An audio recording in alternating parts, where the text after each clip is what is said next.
Le jour vient à peine de se lever sur la ville d'Adiaké. Sur la lagune Abi, des pinasses, des pirogues à pagaie et à moteur transportent des commerçants et des marchandises. Une fois accostés sur le quai du bureau lagunaire, ces embarcations sont déchargées par des chauffeurs de taxi cherchant la clientèle. Parmi eux, des enfants de moins de 14 ans. Le petit Jean-Jacques, 13 ans, a abandonné les cours au CE2 en 2016 pour s'adonner à cette activité. Ce qui lui permet, selon ses dires, de se faire un peu d'argent et aider également sa famille. Je gagne un peu immensement, je gagne pour manger. Pour cela, le matin, je suis ici pour travailler. Les parents savent ça. Ils savent que moi, je travaille ici, ils gagnent là, ils les donnent aussi.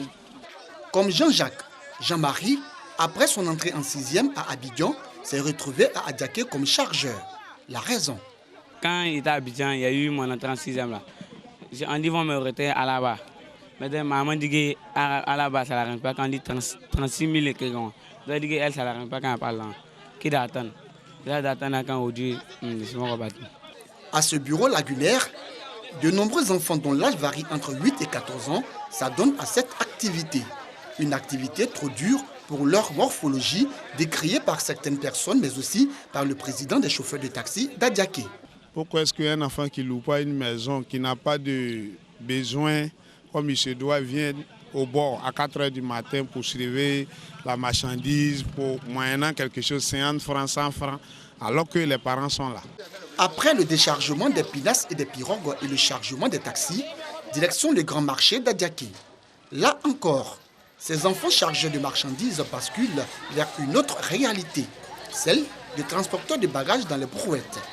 Nous sommes mercredi, jour de marché à Adiaké.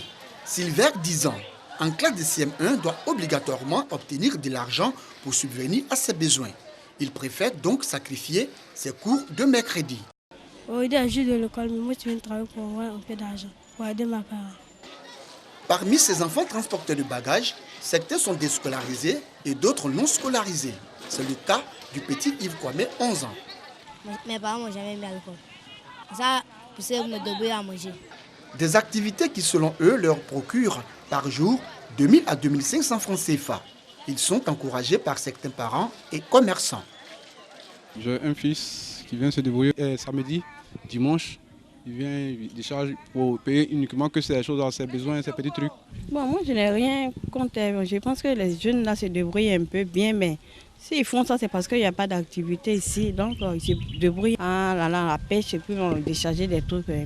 Je les encourage de prendre mes bagages parce que ça les aide aussi d'aider les parents à la maison.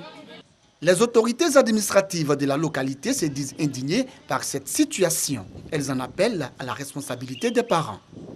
C'est un phénomène que nous avons remarqué, mais auquel nous essayons de faire face. Parce que le gouvernement a lancé la politique de l'école obligatoire.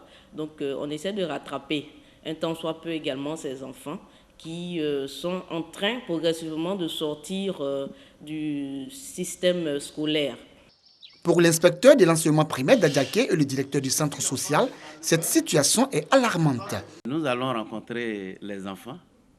Ils vont nous indiquer leurs parents et puis sensibiliser les parents pour que ces enfants retournent à l'école. Le chef central du village d'Adiaké, lui, veut initier dans les jours à venir une grande rencontre avec les populations sur la question. Ils doivent savoir écrire. C'est pourquoi on va voir les parents pour leur dire de faire partie de ces enfants à l'école. Le temps qu'une solution soit trouvée à ces phénomènes, Jean-Jacques, Jean-Marie, Saint-Sylvain, Yves Kwame et leurs amis continuent d'abandonner les cours au détriment de ces activités de chargeurs, de pinasses et de pirogues, mais également de portefeuilles à l'aide de brouettes.